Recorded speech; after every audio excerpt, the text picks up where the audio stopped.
out there tonight, eh? Hey? It feels nippy out there tonight. Oh, right. Not too hot for me. You can teach it today. Well, no. I know, because it's half term. Right. Cool. Resets. Right. How many resets? Did they ask you to do the theory? No. Did they ask you to do some freelance today? No, but there's a bass tutor called Leighton Allen who was booked for an open day, and he then got something else, so asked me to do it. But I was kind of here today, so. All right, so it sounds like they didn't manage to sort out the music. Oh. Sorry, go on. They didn't they weren't able to sort out guitar for this assessment. And my dad was like, "Can you do both?" I'm like, oh, "I can't play PYT and sing. Fuck off." No, Mike did ask me actually. Yeah, he did ask me, but I was already doing stuff. Yeah, so cool. Fair enough. Cool. All right, guys. Do you want to come on in? Well, I've started the stream already, just so that's up and running. But all right, we can. Go for it. Would you mind if I ask one of you just to, if the doorbell goes? Yeah. Do you mind hopping up and just? Yeah. Is that all right? Brilliant. Yeah. Have a seat. And,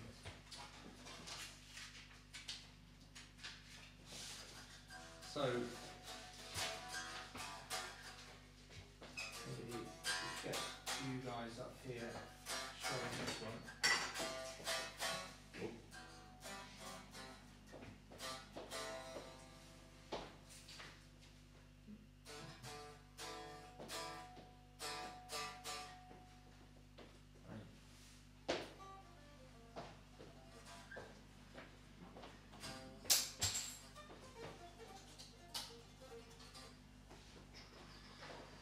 Fantastic.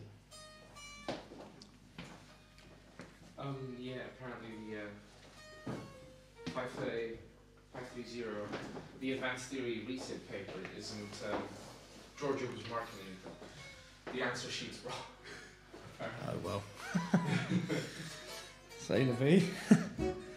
All right, so welcome to the Pat Metheny class, guys. Yeah. And so you can see you've got some of the licks there, and I know the streaming guys are going to be sent those as well. So, so basically, I thought we could just start by.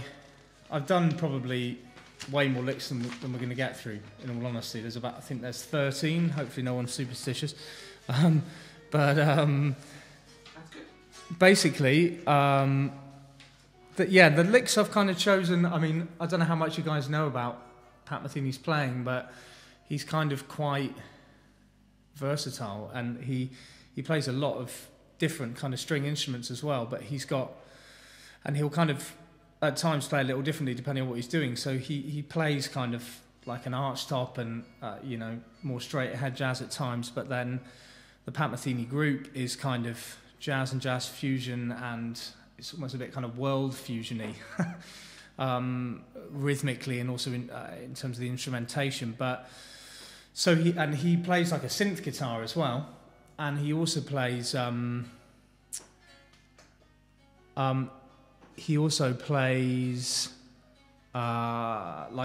a nylon string.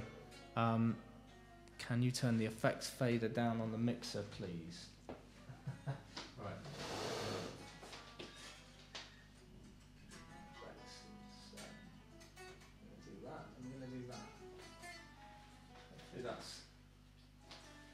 That's cued it, so everyone can hear that properly.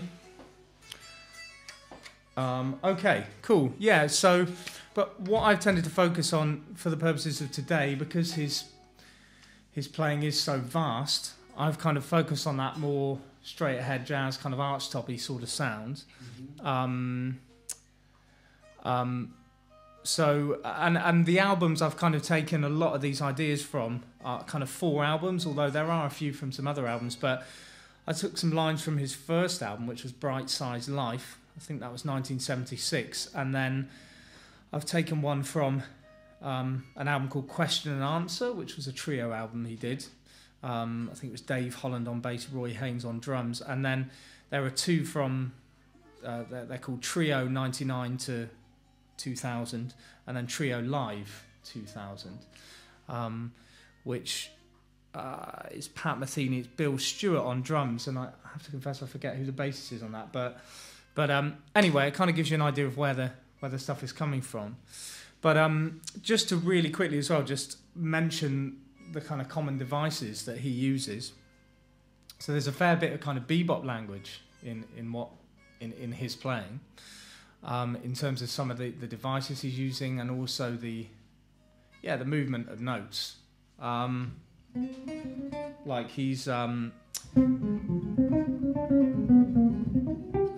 of using this kind of thing, which is it's kind of a really bebop sort of thing to have that. So you have, this is like F minor 7 going to B flat 7. So you have like the fifth of the F minor, the flat 7, and then you're going chromatically from the fifth up to the third of the B flat chord.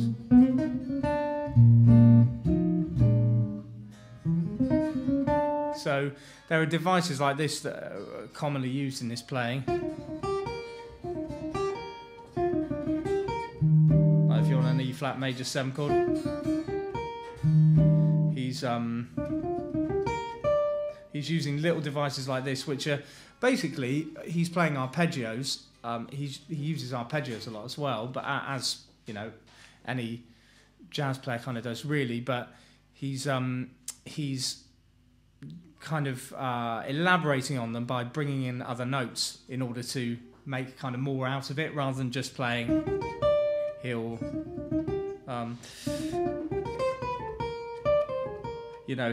use chromatics a lot and other ideas within the arpeggio in order to get more out of it, if you know what I mean.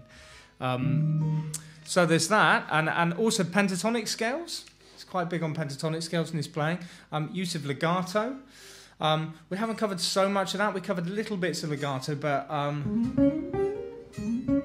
if you listen to some of his earlier stuff, like on that Bright Side's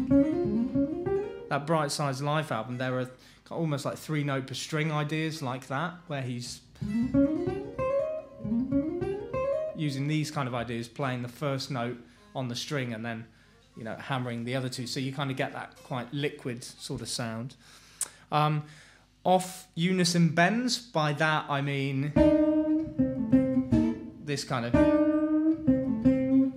When he does bend, he quite often uses those kind of ideas. So it's got, and you get that between the notes because they're not quite in tune with one another. Chromatic thirds, massively a part of his playing.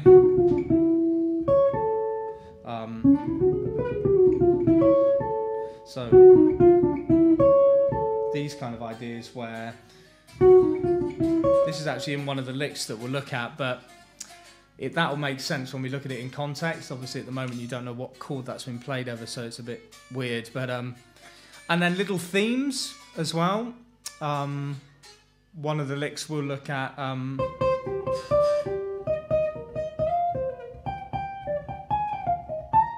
does this. So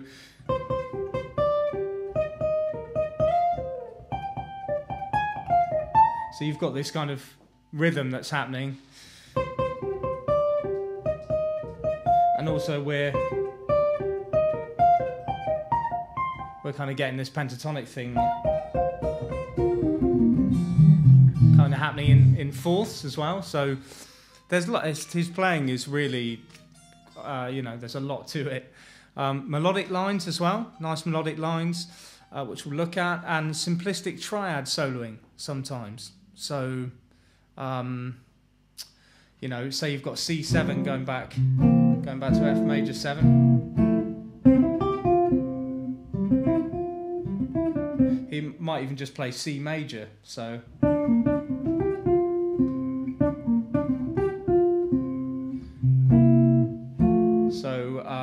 there's really simple devices like that in his playing as well. Let's take a look at a few of them and try and kind of start working our way through these. if you're interested in that, just while it's in my mind, if you're interested in that kind of more legato side, like the 3-note per string kind of sound, then definitely his first album, Bright Size Life, he's kind of leaning on that a little more. So if you're interested in that sound, that's definitely one of the albums to listen to. That's got Jaco Pastorius on bass as well, so it's the interaction is pretty amazing in terms of what they're doing. And what was the other thing I was going to say? But yeah, his playing has, as any good players does, it's grown and it's developed. So if you listen to his first album, you compare it with one of the more recent, more jazz-based albums, his kind of sound has changed a fair bit. He's doing more of those kind of trademark slide-offs that he sort of he does these little like he kind of slides off from a note, but he doesn't slide all the way. He almost just does a semitone, but the second note you can hardly hear, and he actually uses a bit of delay. I've got reverb, but he has 2 different delays in his sound as well. He has like I can't remember what it is. It's like something like an 8 millisecond and a 26 millisecond. There's a slip of the tongue.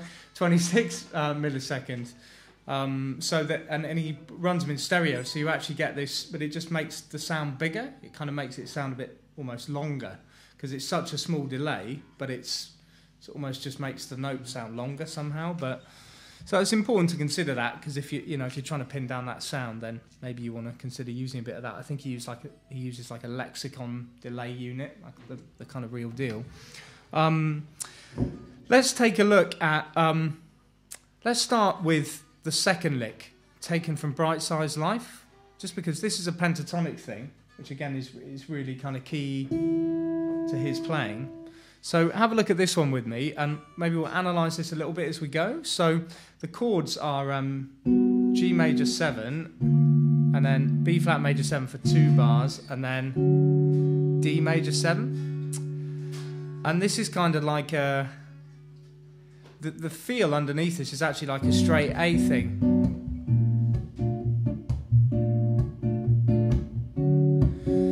I don't recall it being quite that bossa nova-ish, but it's kind of a straight feel.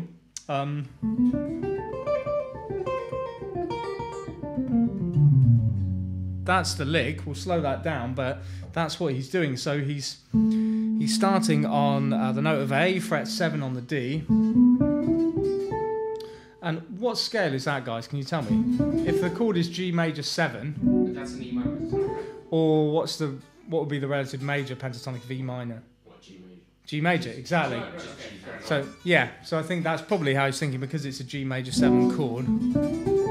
So those first 5 notes are just G major pentatonic, and then we've got like a C, a D, and a C again. So we're moving into G major a little bit. Yeah, exactly. But also, it's almost preempting the B flat major 7 chord.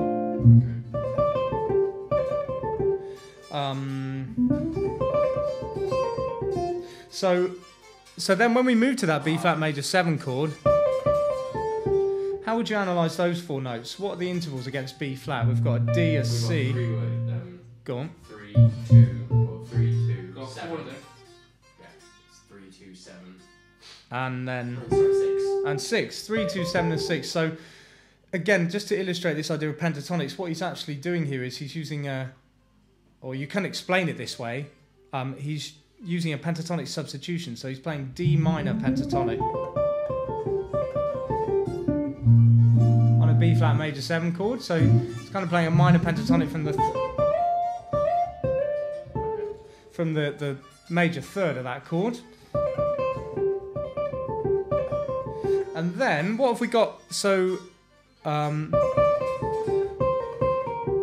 do you explain those notes? What are they as intervals? We've got C, B flat, G, and F. So he's just done the second, the tonic, and the 6th and the 5th. Exactly. pentatonic scale. Exactly. So it's the same idea of tone lower, isn't it? Yeah. And that's just a B flat major pentatonic, isn't it? Yeah. Basically, Well, it's part of. They're kind of like rock bits, aren't they? Yeah, Like this kind of is really, yeah. Type of mix. It's got a little bit of that influence, I think. Yeah. So, and then what's this last? What scale is that last run from the third bar in? That's just your G minor. Or B flat major, isn't it? Exactly. So he's kind of sticking. Exactly. So he's sticking with B flat major. So we've got 3 different pentatonics. He says, holding up 2 fingers. 3 different pentatonics. We've got a G major pentatonic on the G major 7 chord. Makes sense. We've then got a D minor pentatonic on the B flat, which is. So that's slightly more. Maybe not quite as obvious, depending on how familiar you are with pentatonic substitution. And then just a B flat major pentatonic to get us back to D. And then right at the end there, exactly, we've got this little A, G into a F sharp, which is exactly. So we've got that kind of resolution happening there.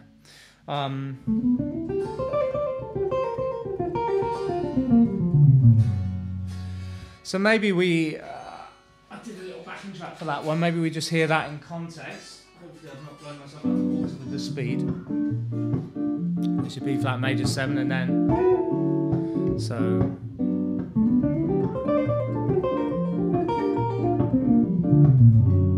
There we go. So that's how it sounds like in context. It's a great lick, isn't it? That one, the way it kind of flows. But yeah, a really good illustration of how you can, use pentatonic substitution and pentatonic ideas to play between different chords, right? So just to remember what those, from an analysis perspective, what the rules were there. So we had a G major pentatonic, so that over the G major 7 chord, so that's just major pentatonic from the root.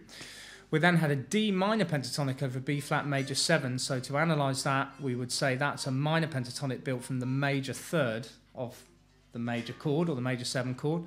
And then we just had a B flat major pentatonic over a B flat major 7 chord, so that's just a major pentatonic from the root. So again, that's nice and easy, but you can experiment with all of these. So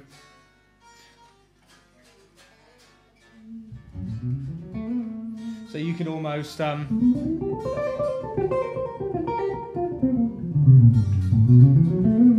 you could try at the end playing a bit of F minor pentatonic if you were trying to continue that Metheny idea. So all I was doing on the end was I was just playing up kind of box 1 of F sharp minor pentatonic.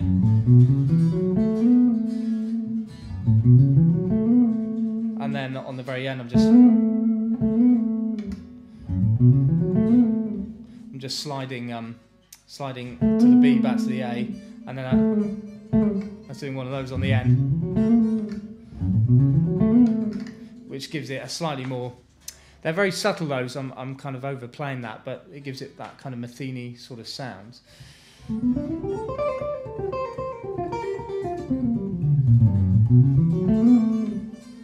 So that's the rules to remember with that one. Major pentatonic from the root, minor pentatonic from the third of the major 7 chord, and then major pentatonic from the root again. So that's a cool one to explore, and there's probably more than one example in that particular track of that device, so that may be one to go back and revisit to kind of pick up some more ideas based around that major pentatonic thing. So how does Go on. this pentatonic substitution thing work? Yeah. It's sort of new to me. Okay. Because as far as I understand, you have 3 minor pentatonic options on the diatonic key system. Yeah. Which is from the 2nd, the 3rd, and the 6th. Exactly. Then you've got major pentatonic versions on the 1, the 4, and 5. Exactly. On the 7th, of course, you don't have pentatonic options because you've got the flat 5 in there. So diatonic substitution with the pentatonic substitutions, you mean like instead of playing like, I don't know, minor pentatonic from the 6th, you play the minor pentatonic from the 3? Is that right? Or insane? Yeah, exactly. So yeah, and it's all about then the intervals that you're. So we're trying against the chord that's being played. So if I say exactly. C, if I say an A minor, yes. instead of playing A minor pentatonic, I can play E minor pentatonic. Exactly. And that is a pentatonic substitution. Yes. Okay, it is. Cool. It's a pentatonic substitution over the chord that you're playing. It's being played, okay, but it's diatonic. Yeah. It's not diatonic, like non-diatonic. Exactly. It's yeah. So and it's consonant as a result. Okay, it's a consonant sound. So and just to illustrate that, so if we have that B flat major 7, and in this lick we are playing D minor pentatonic. So what does D minor? It's so if you're talking about B flat. So what intervals have we got? D is against B flat. D is the 5th, isn't it? No, that's a third from it. Third. So yeah, so D and then sharp and A. Yeah. Would be the 3rd, the 5th, and the 7th of B flat.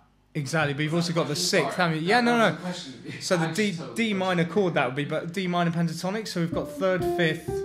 Oh yeah. You got the 3rd. Post and Pat. Yeah. I've got the 3rd. Then 5th, you said. You got the 6th, 7th, and what's that? The C. Yeah, the C with the 9th.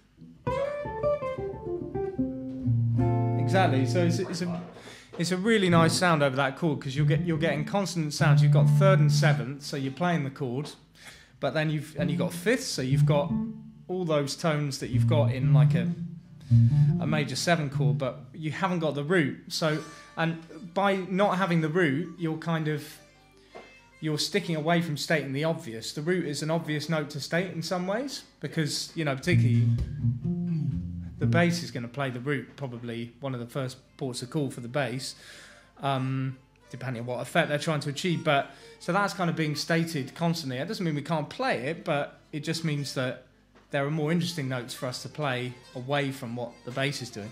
And so if we leave that note out and we use this minor pentatonic thing, we start getting this kind of, well, we're playing a gap scale over the top, aren't we? But we start getting like a skeletal sound over the top of our chord rather than the whole scale.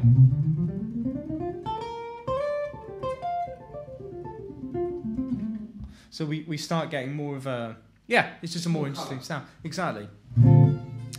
So, so that's kind of how it was. I think you understand how that's working. So yeah. But so it's just applying it. But this is a great lick to start with, and then, like we said, take the pentatonics that we're using there and try and write your own lick based on a triplet rhythm, and generate some more ideas from it. I think that's what it's all about. This, when we're looking at particular players, we're analysing what they're doing and saying, okay, well let's write 10 more licks that are based on that idea, but let's do our own thing. Let's do some other patterns, and and we generate a whole load more stuff based on the initial idea. Let's look at what should we look at? How are we doing? Okay, cool. Let's maybe take a look at let's take a look at the There Will Never Be Another You lick. That's the one immediately underneath the one we've just been looking at. So this is this is taken from, this is a standard, There Will Never Be Another You. You can see the chord progression here is a familiar one from a jazz perspective. It's a 2-5-1. So we're literally going a 2-5-1 in A flat major.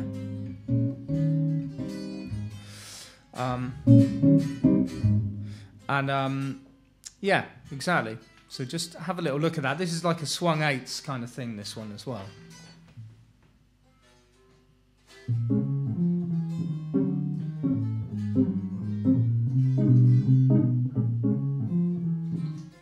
So it doesn't have to be that quick to start with, but I think that's roughly where it's being played on the... That's it. So you've got that arpeggio. And then you basically back down like a B-flat Dorian scale.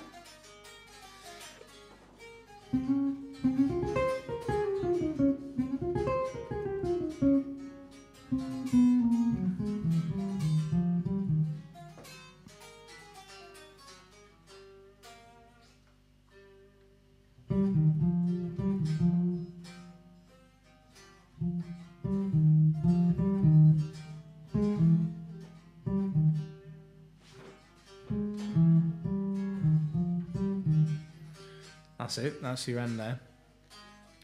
So what are we starting with, guys? What's that arpeggio at the start? The first 5 notes? C. D flat major 7. Exactly. Hey, I got one of these right here. So how does that work? D flat major 7. We're in the key of A flat. We're on chord 2, which is B flat minor 7. How does D flat major 7 come into the equation? What number chord is that in A flat? D flat is the minor third of B flat. Sorry, what was the question? I was zoned out for a second. That's it. Yeah, you're right. It's a minor third of B flat. So we were just saying what? We're just extending the chord, aren't we? Yeah. So we were saying what So number third- chord is third, D fifth, flat seventh, major and 7 then in 9. A flat? B flat minor 9. Exactly. We're playing a D flat major 7 chord, which is called 4 in the key of A flat. But over the 2 chord, that gives us like a minor 9 sound. So we get minor third, 5th, flat 7 and 9. This particular device, and it kind of goes to show with, I think with Metheny's playing, there's a real mix. There's a mix of very familiar devices, but also there's a mix of very much kind of, stuff that's more specific or particular to him, particularly with the use of kind of chromatics, these chromatic thirds, which we've got some of in this lick, but there's a lick later on that uses a lot more chromatic thirds. But so yeah, there's a real mix in his playing of familiar movements in terms of lines and notes, but then also more kind of characteristic and specific lines to him as well. So things that are less commonly played by so many players, I guess I'm trying to say.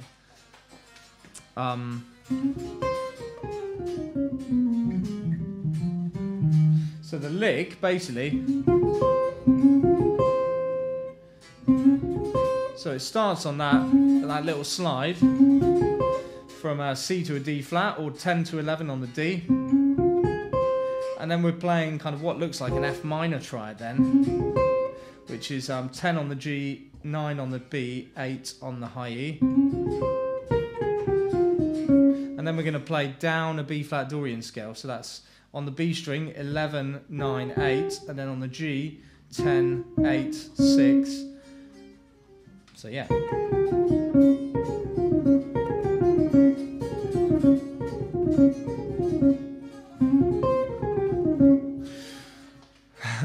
So No, that's slightly wrong. That's okay, yeah. No, oh yeah. that's it. So you end up on that B flat. Yeah, that's it. And then you got your chromatic thirds. Exactly. So you got a B flat, then you've got a G flat. So like 7 on the, sorry, not 7, 9 on the A. But Isn't that a second though? that is a second, but there is a chromatic one that comes. Just Oh, where? Just after. Sorry. Or is that alright? You've got your second there. Yeah. So you do. It's not. The chromatic bit comes in the second. So. So you get. Would it be a chromatic third? Oh, it would be because you're bringing the root of the third down, minor third to major third. Well, the kind of chromatic thirds actually happen at the last part of that bar. Yeah, exactly. Exactly. So.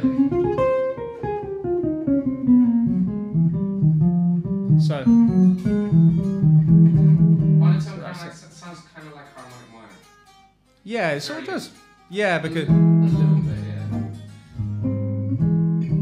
it does. You're right. I know what you mean, and so you could say as well. I mean, it's sort of harmonically, it's a little bit interesting what he's doing here, because there are a few ways to explain it, but so he's sort of mixing harmonies really. So this is all quite obvious. Yeah. Up to that point, it's quite obvious because that's a chromatic movement, but we're all in B flat Dorian really. But then we get this note. So we've got a G flat. So what's the meaning of G flat? Well, if we're on an E flat 7 chord, G flat is like a sharp 9. So we're kind of going 5, sharp 9, but then we've got an A flat, so that's the 4th, and then we've got an E or an F flat, which is like the flat 9. So we're kind of mixing tonalities really, because that like alter scale. Well, no, it's not quite, because the alter scale doesn't have the root note of the destination chord, if you know what I mean, as in the 1 chord. So it's sort of like he's mixing. You could think of, he's either thinking of a substitution, so he's playing B flat minor 7, Okay, good. E flat, E major 7 back to E flat, back to A flat, or he's kind of implying like a E flat 7 or E flat 7 flat 9 sus 4. I think we mentioned that chord when we did Pat Metheny actually, but there are ways to explain this stuff. I mean, it's that could be one way to explain it. Essentially, he's basically taking the root note of chord 5, and he's thinking, okay, I can either play like a normal dominant 7, I can play ideas from a diminished scale,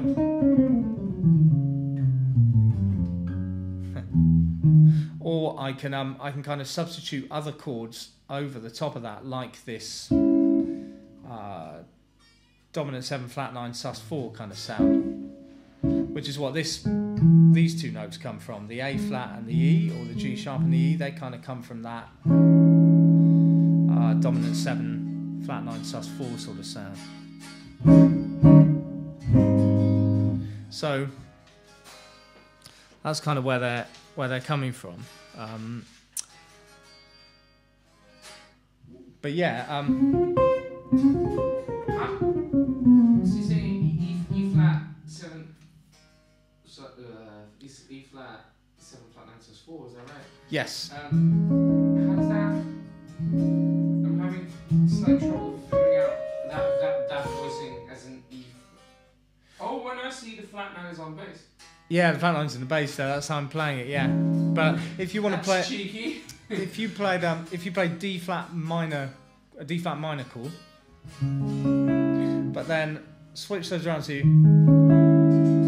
there you go. So that's that's how to think of it with the E flat and the bass.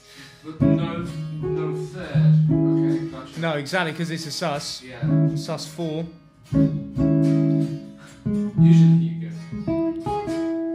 But you can see those two notes. If you play the first voicing with the flat 9, I guess you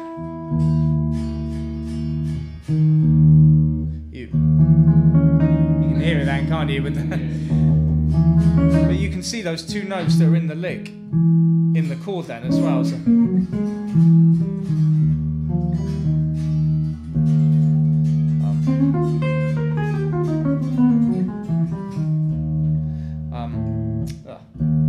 So you can kind of hear it against the context of the 5 chord then anyway.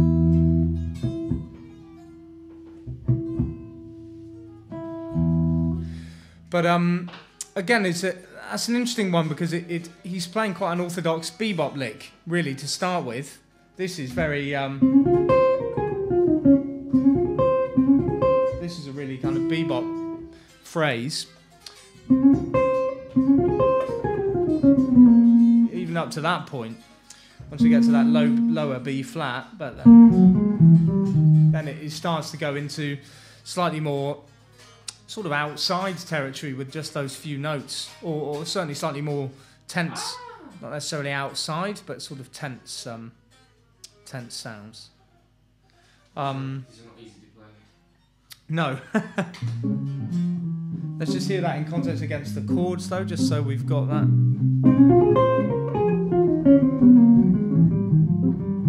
Just go down a little bit. One more time.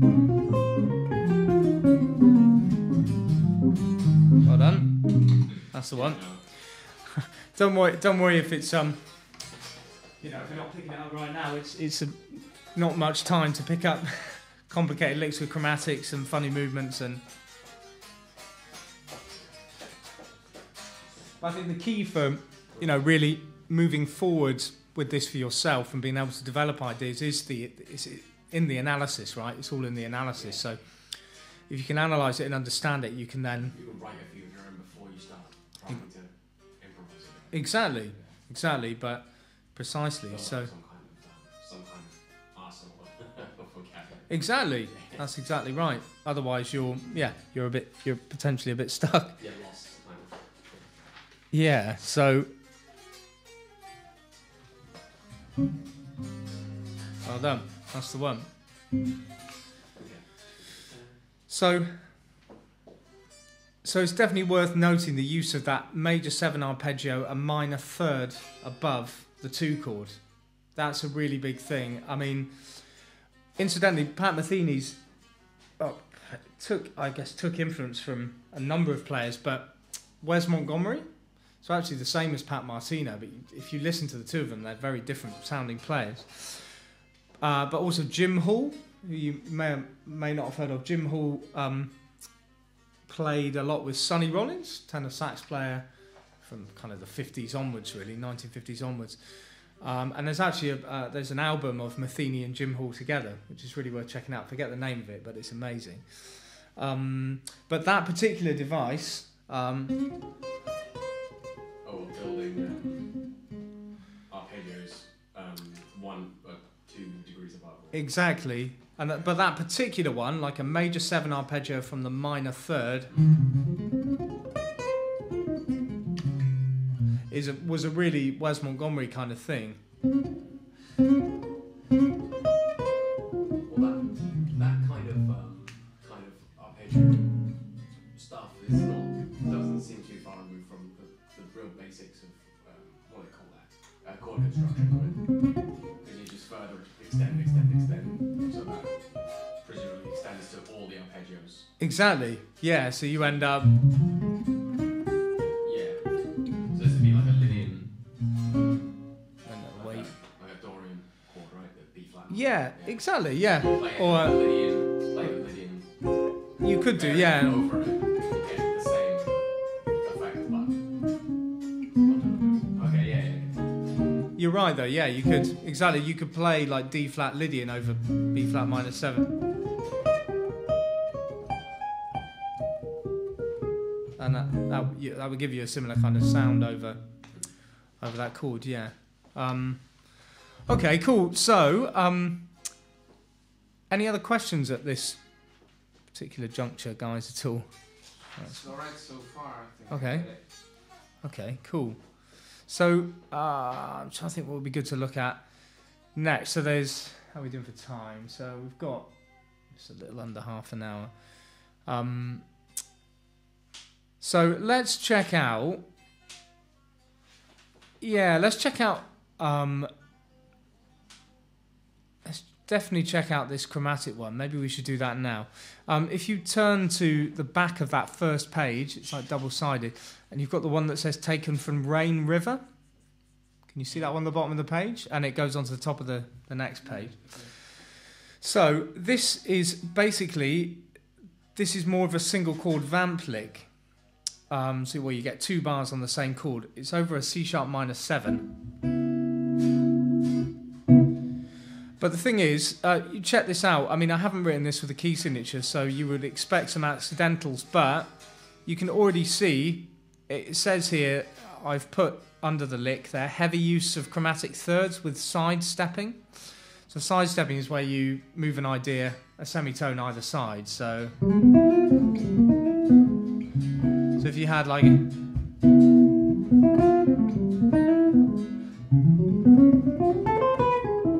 so you could basically play, side stepping would be where if you have a C sharp minor pentatonic, you could play a run in C sharp minor pentatonic, then go to D minor pentatonic, and then back to C sharp, or play C sharp minor pentatonic and C minor pentatonic. So so here's C sharp minor pentatonic and D minor pentatonic.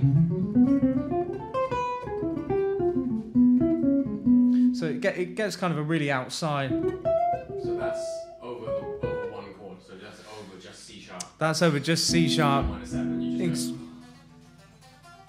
Exactly, you can do. And so all you're doing is that you just shift. You're just creating tension by shifting a semitone. Okay, A semitone away from the sonic box. But there's no particular kind of theory behind it. It's just shift it by a semitone to make it tense and then bring it back. Yeah, exactly. Okay. That's the effect it has. I mean, you could analyze it because you can analyze D minor pentatonic as intervals against a C sharp root. What you find is you get a lot of tension notes. You get flat 9, you get major thirds, flat 5, sharp 5, and then major 7. So that's all. So it's quite a strange sound. And likewise, if you did C minor pentatonic, you get major 7 9, which is not so bad. Major third, flat 5, major 6th, and major 7. So yeah, kind of sounds a bit weird, but anyway. What this does, it doesn't necessarily use directly that, but it uses this idea of sidestepping.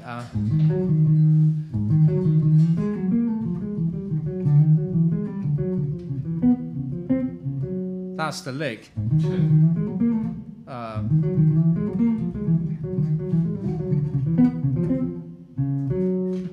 So it's really chromatic, right? It starts quite consonant, so we're on a C sharp minor 7 chord. So we've got like a G sharp, D sharp, and an F sharp, and then we repeat 2 D sharps again. So,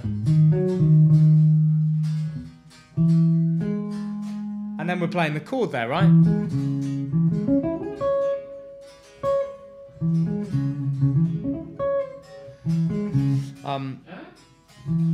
You've got. Yeah, that's what's written here. What have I done here? Oh yeah, sorry, I'm noodling. That's not. Yeah, so I'm actually playing that as a pull-off, to be honest. So.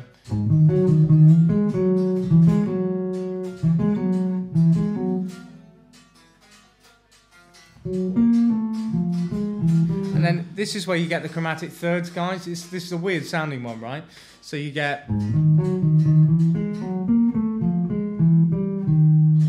So you go F sharp to A sharp, or like 4 to 8 on the D. And then you're going to play these descending chromatic major thirds.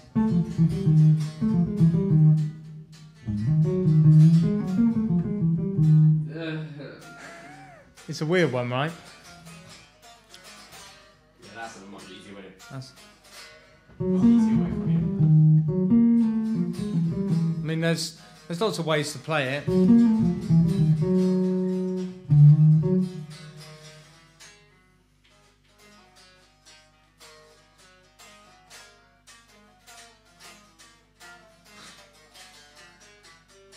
That's it.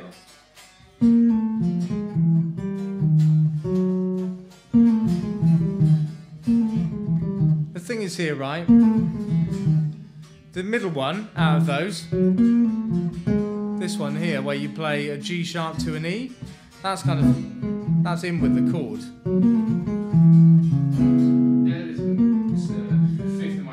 Exactly, and then it goes kind of outside again because it drops down a semitone. But then we end up on the 4th again. So if you look where the lick goes,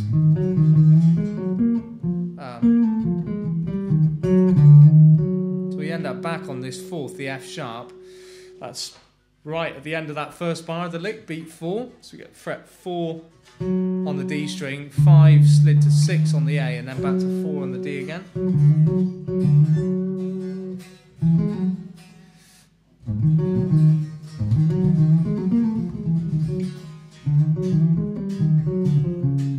And then, once we've played that, we go back to 7 on the A, and then 6 on the D, and then we continue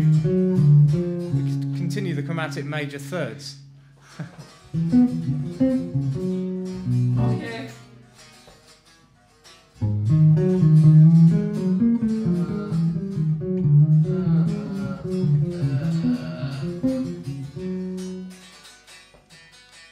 That's it.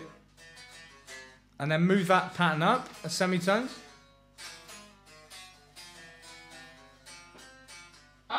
But you're still going to keep the C sharp intact. Still going to have that note in there. I think that's what I've written, yeah. And then fret 4 of the D then. And that is the 5th of the B minor 7, which is where we end up. So, I would... Too much. This is a complicated one, right? So it's using chromatic major thirds. Yeah, you can definitely see that there's a lot of that. Yeah. And there's there's a couple of ways of explaining these. I mean, you can literally say, that chromatic movement works because you start on something that's in, and if you keep moving, you end up you find notes that are in eventually. And you'll have examples in which some of those blocks of major thirds, one of the notes is going to be in and one of the other notes is going to be out. Exactly. We're always a semitone away from a diatonic note anyway. So. Yeah. Exactly. But what happens with this, the first real chromatic thirds part of this lick, we end up back on a consonant note on the top note out of the two. By moving, so we end up on a consonant note there, and then but we're actually going to another third, but we're then sliding that into a consonant note,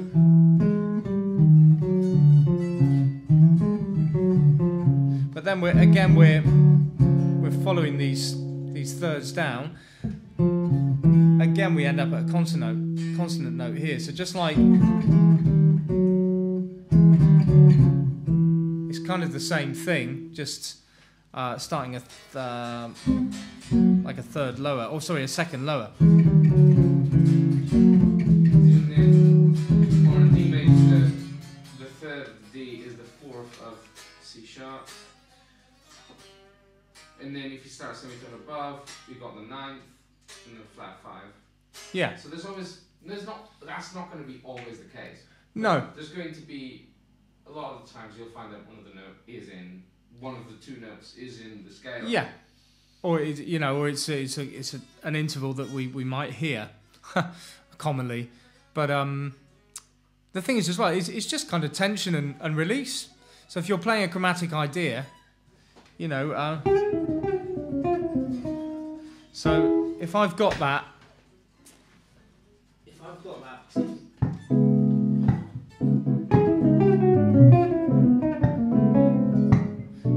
eventually I'm gonna land on notes that work, right? How do you know? Because you're not just doing the thirds, are you? So I'm just playing major thirds, but major thirds on the B string. On the B string, yeah, I'm doing it there. Is that So there will be points in the scale, you see, where those notes line up, basically. Is that what? So I'm basically playing one groove, then moving the bottom one down and playing the same thing. Ah. Exactly. So that's a crude example of kind of what he's doing in a way there, you could say. And then, the other way you could explain it is to say, like, the last bit that he's playing here, you guys must be familiar with when you've played songs, when you've got, like, chord 3 going down to chord 2, they're both minor 7 chords, so you can fill in that gap by playing a minor 7 chord chromatically in between, so...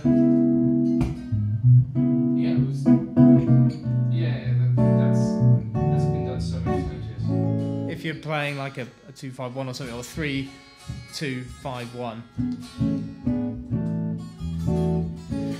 So basically what he's doing on the end is he's got this idea. So he's playing like a... And what I'm thinking of this as is maybe... This is like C sharp minor 7. Yeah. Yeah. And then this is like... This is like a B flat minor 9. Or C sharp major 7. Or C sharp major 7, but if you think of it as a B flat minor 9 for a sec, it's then going up a semitone to a B minor 9, because the next chord is like a B minor 7, so you could say that's like a minor 9. So rather than approaching it from above, he's coming up from kind of below almost. And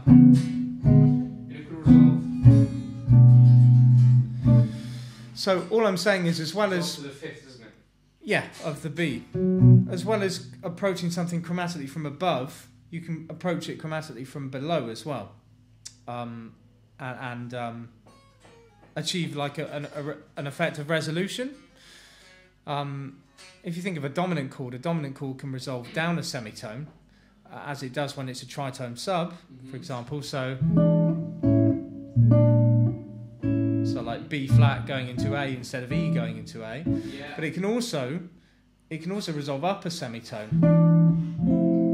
So E, which will go to A minor, can go to F major 7 because F major 7 is A minor over F. If you look at the notes of F major 7, it's F, A, C and E. Oh yes. So it's a different sound because it's not going where we expect it to. Because we're not hearing boom, boom, we're hearing boom, boom. So, but it still works. The tension in that chord is released. So, and that basic idea of how a dominant chord can go up a semitone or down a semitone. So what are the chords that end up being played then? If I say 5/7 and then upper semitone or upper semitone. Okay, so upper semitone to what, 6? It's a flat 6. Flat 6, yeah. right? So yeah. okay, gotcha. So. Or in fact 6. Yeah, it could go to 6 because 6 is like 1. So as E7 wants to go to A, but it could go to like F minor 7 or F minor. So what if you fret 6 D7 then resolves into E flat minor 7? No?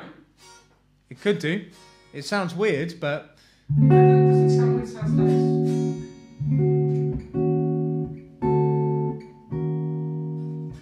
Is that the idea? yeah, that could be one of the ideas, yeah. Okay. I mean, it's not as obvious as going, if you did D7 into E flat major 7, it sounds more complete because you're resolving the F sharp in that chord, which is the same movement you get when you go to a G chord. But I guess all I'm trying to say is, I mean, we've gone slightly off the point, but just keep your mind open to that. Things can either resolve down chromatically or they can come up chromatically. And in this particular lick, I think he's thinking possibly on the end of it more of a kind of resolving up chromatically kind of thing.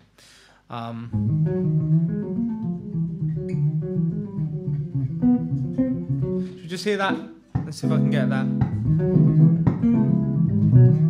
Let me start that again.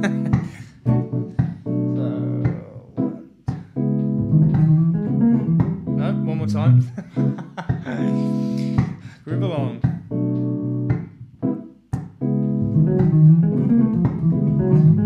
No, I'm not going to get it.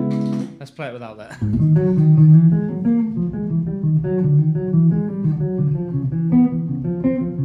So that's how it should sound, just so we've got it for reference. But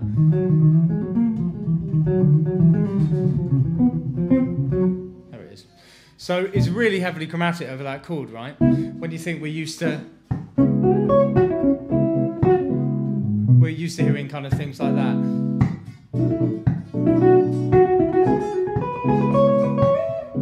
So and it's really kind of much more chromatic. So it's not what we're necessarily used to hearing over that chord, depending on what we've listened to. But that's an example of a lick that's definitely more, that's less of a cliche, much more of a kind of original lick from a Pat Metheny perspective almost.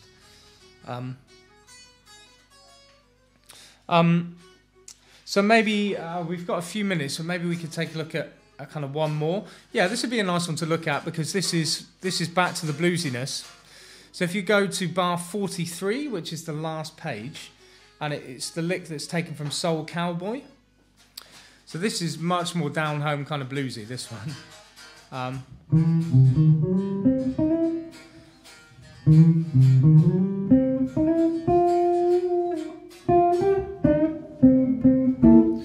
So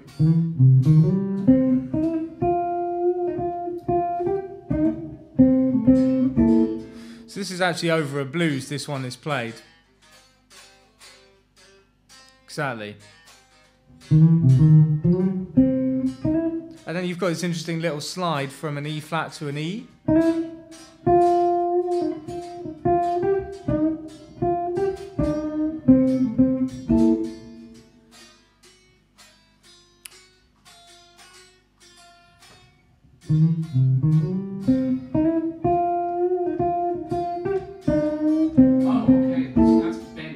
Yes, that's bent, that one.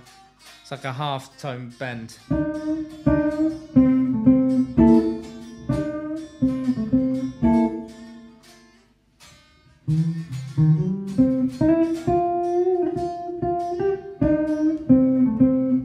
that's got your, sorry. That's got your sort of off unison bend thing. That's right. So it's like you're expecting that, but it's kind of a bit of a Schofield trait as well. Now, we're not talking about him necessarily today, but you know, he kind of plays those slightly off unison bends as well.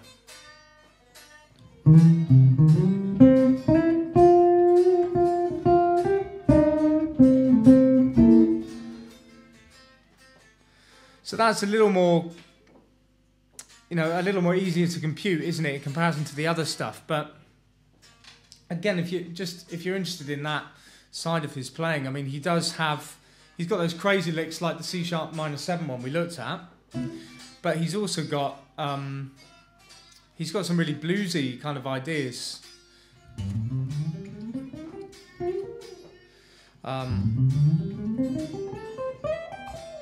So he does these kind of repeated third things with pentatonics as well.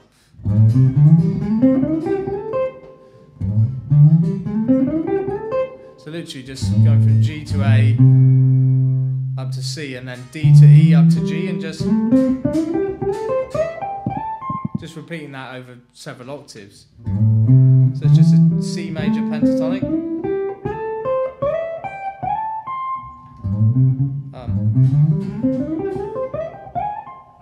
How does that work exactly?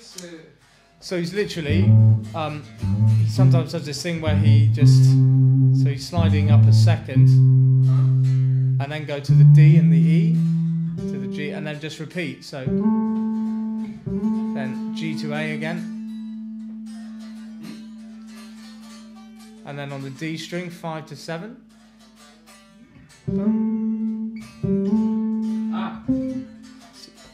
So it's just the same thing over successive octaves. Yeah.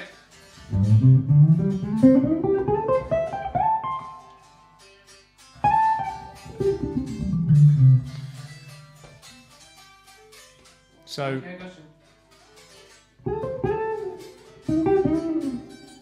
yeah, so that's again another thing he does, but That's cool.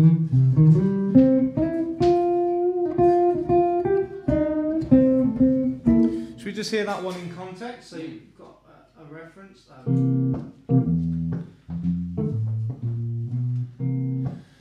So we go 1, 2, 3, 4.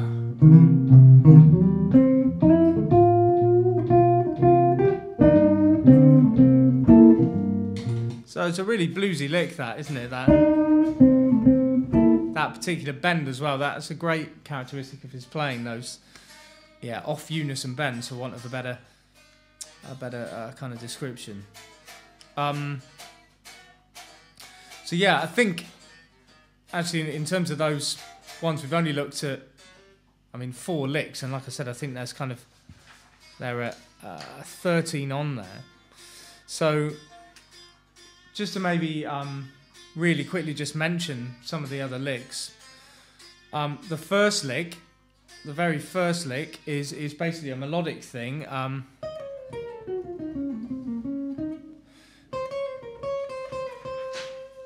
So essentially it's based around like an F7 going into a B flat minor, and then a 2-5-1 back into the F minor ultimately.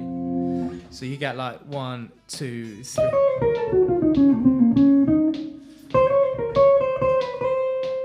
That's kind of how that lick sounds. So it's quite a melodic, kind of melodic sounding one.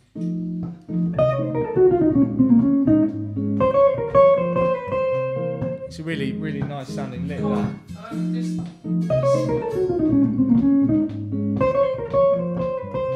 What's that? Is there a We've got a 10 and an 11 there, notated as a triplet, but I don't see it up on, on the stage.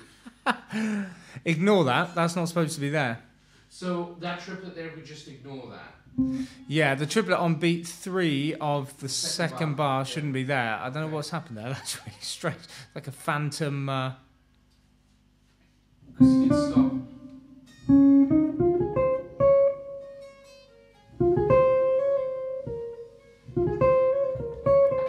I don't think.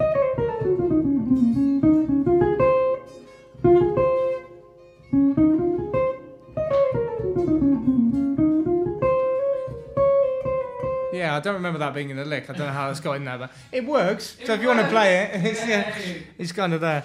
And then there's, like we said, there's a few others here. So there's one in 3/4 from All the Things You Are, which is quite an interesting lick.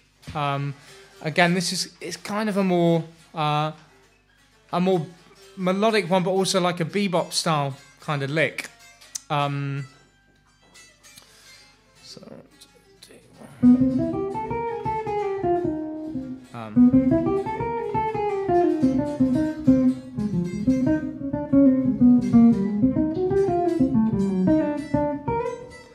That's that lick from All the Things You Are, but that's in 3/4. So.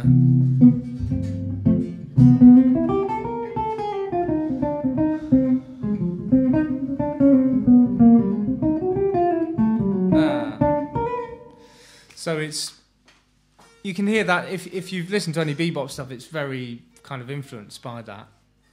And then the one at bar 24, taken from Facing West, the song. This is actually less harmonically complicated because it's bar 24. It's like a D major 7 going to an A major 7, but it's a great idea for pentatonic groupings. And in this lick, he's using a D major and an E major pentatonic. So that's like a Lydian sound that we mentioned before. So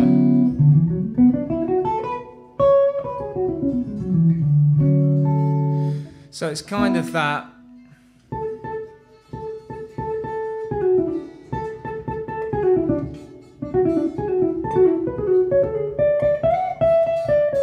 That's the lick. So.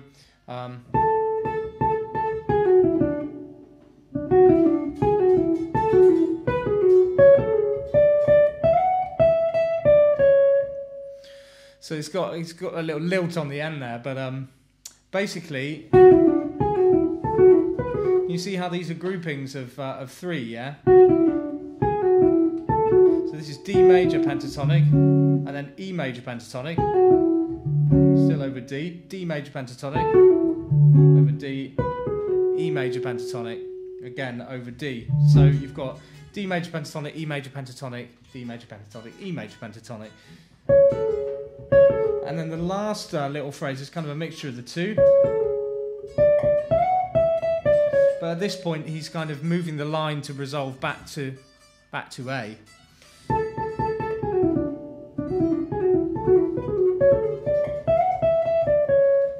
So it's literally that kind of speed on the original. But again, it's a really nice example of how you can just take two different pentatonics, in this case D major and E major, and look at kind of playing them back to back to create a sort of consistency, because he's keeping the rhythm the same. Dubba-da, dubba-da, dubba-da, dubba-da, that kind of 2/16 and an 1/8. Okay, cool. So yeah, I mean, we've covered the main ones there. There are a few other licks on there, but we've covered the main ones there that he uses. I've tried to include some analysis, as you can see on there, a little short analysis, so hopefully that gives you an idea of kind of what's going on. Yeah. I love his slides for sure. Yeah. Yeah, it's a big part of his sound, though. Those kind of, really, just those small slides. But his sound is a really important thing, like we said, he uses the delay and reverb, depending on what he's playing. But that kind of contributes to the whole package quite a lot, I think, in a way. All right, guys. So, yeah, I think to try and sum up then, what we've said is, as we said, his playing is extremely vast. But if we're talking about kind of his more jazz playing, we've said there's a good lot of bebop language in there, some of which we've seen. We've seen the use of pentatonic scales demonstrated, particularly in that. Yeah, that's the one. That particular link. And we've also seen, some legato. You know, this kind of idea. As we said, if you're interested in more 3-note per string legato, looking at his earlier stuff, it seems to crop up more then, from what I can tell. And then we've said about off unison bend. Yeah. We saw in that bluesy lick. We saw the chromatic thirds. Chromatic third, yes. Ooh. We saw that in that particular that lick taken from Rain River. And then we haven't talked about themes, but there are some themes within these licks, if you have a look. In particular, the lick taken from Spring Ain't Here, which I played at the very start of the session, but we didn't actually look at. It was that...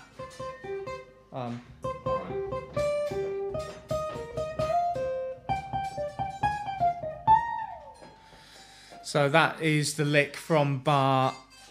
on the sheet from bar 32. And then, there's a couple of others in there, but also we said about like melodic lines and simplistic triad soloing. So there's a nice album, Missouri Sky, is it called? That he did with a bass player called Charlie Hayden. Charlie Hayden was a bass player who played... I think rose to prominence playing with a guy called Nat Coleman, who Pat Metheny also recorded an album with. I think that's called Song X. But that Missouri Sky album is a great one to listen to hear some of that more simplistic kind of triad soloing that we talked about. That's a great tool to have in your box to kind of build your solo a little more as well, in any genre, arguably.